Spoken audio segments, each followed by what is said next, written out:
నమస్కారం అండి. ఇప్పుడే సలార్ అనే ఒక మంచి సినిమా చూసి వచ్చి ప్రశాంతంగా ఉందాం అనుకుంటే చాలామంది ఫోన్లు చేసి ఈ బర్రె లెక్క ఆ, గురించి రత్తంటే రామ్ గోపాల్ వర్మ తన వ్యూహం సినిమా గురించి మాట్లాడుతూ పవన్ కళ్యాణ్ ఆ, బర్రెలాగా తయారయ్యాడు అని చెప్పాడు. అసలు ఈయన ఎవడో డబ్బులు ఇస్తే సినిమా తీస్తున్నాడు, ఏదో తెలియని విషయం ఈయనకి తెలిసినట్టుగా సినిమా తీస్తున్నాడు.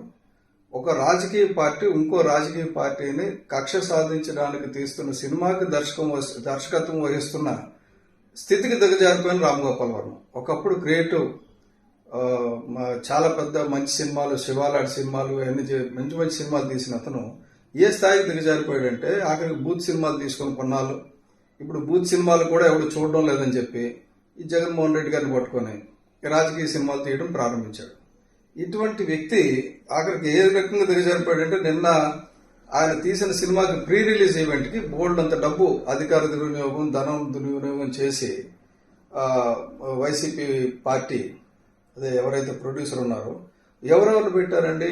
నీటిపారుదల శాఖ మంత్రి అంబటి రాంబాబు గారు, టూరిజం శాఖ మంత్రి రోజా గారు, జోగి రమేష్, దేవాదాయ శాఖ మంత్రి వెల్లంపల్లి శ్రీనివాస్, మల్లాది విష్ణు, ఇటువంటి పెద్దలందరూ కూడా ప్రజలు ఎన్నుకున్న ప్రజాప్రతినిధులు, మంత్రులు. వీళ్ళ పని ఏంటి? ఇప్పుడు ఎలాగా అధికారం కోల్పోతుంది, ఏదో రకంగా రెడ్డి గారికి మనం సేవ చేసుకుందాం అని చెప్పేసి చేయడం తప్ప ఈ రోజు అసలు యాక్చువల్గా ఏంటంటే క్రిస్మస్ రోజునే ఇటువంటి విధవుల గురించి మాట్లాడకూడదు, కానీ వీళ్ళు చేస్తున్న తప్పుడు ప్రచారం శృతి మించింది సోషల్ మీడియాలో. ఆయన పవన్ కళ్యాణ్ గారిని పట్టుకొని నానా మాట్లాడే బదులు అసలు నువ్వెవడివి, నువ్వేం చేస్తున్నావు, ఎవరికి ఊడిగం చేస్తున్నావు, ఇది చూడాలి కదా. ఏమనంటే నేను పవన్ కళ్యాణ్ గారికి అభిమానిని, జనసేన పార్టీ పెట్టినప్పుడు నేను ఏదో చేస్తారనుకున్నాను.